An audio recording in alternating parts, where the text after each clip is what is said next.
कोदोकै मार्फत विभिन्न परिकारहरूको उत्पादन गर्ने, यहाँबाट बजारीकरण गर्ने ठाउँ यही हो। र बागलुङ जिल्ला यो काठेखोला गाउँपालिका वडा नम्बर 8 यो कादेश भन्ने गाउँमा आएका छौँ। खुसी लाग्यो र यसरी नै गाउँमा उत्पादन भएका कोदोलाई ब्रान्डेड गरेर राम्रो गरेर बजारीकरण गरेकोमा एकदमै खुसी छौँ र यस्तै गर्नुपर्छ।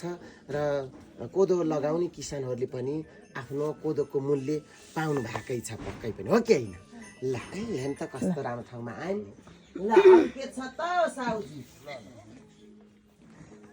चाङसिङ दाइ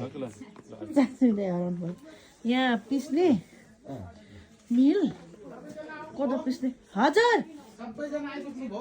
हजुर हजुर यताबाट सुरु गर्दिनु कता यो यहाँ चाहिँ खुर्सानी पिसानी गर्नुहुन्छ? पिस्ने यो ए तपाईँको मैदा बनाउने यसमा सबै ए कति 15 एसपी को मोतले हानिन्छ हैन? हजुर 10 लेखा छ, 15 ले हानिन्छ के। ए मैदा बनाउने काम यही हुन्छ सबै। कोदोको आवश्यक अनुसारको मैदा, कोदोको मैदा होइन? त्यसपछि काम सुरु यहाँ हुन्छ। कोदो यता छ, भटमास हुन्छ कोदो। ए अब त ए भन्नाले ए कोदोहरू पनि रेडी नै छन् क्या भनेको। आफ्नो आफ्नो लाइनको भन्नाले छ के चाहियो सबै सामान हिँड्दै छन् भनेको के। अब नयाँ कोदो सङ्कलन गर्ने बेला भयो होला है? यतिखेर सिजन भयो यी कोदोहरू नि।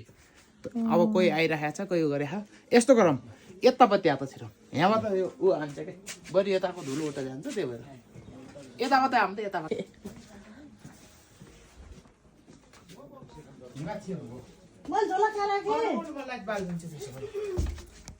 अठार गते मलाई गर्ने होइन ए यहाँबाट कार्यक्रमले गर्दाखेरि है? यहाँबाट यता छिर्यो। अब म छिर्न हामी छिर्न आउनु आउनु आउनु अब हाम्रो सूचना तथा सञ्चार हजुर संसार संयोजक संयोजक हजुर चान्सिङ सिरिज पिठो यसरी बनाइन्छ। ल ल्याउनुहोस्। ए यतिको खस्रो पिठो बनाउने है? होइन, त्यो आवश्यक अनुसार कुन बनाउने के बनाउने भन्दा यहाँ मेनली हो।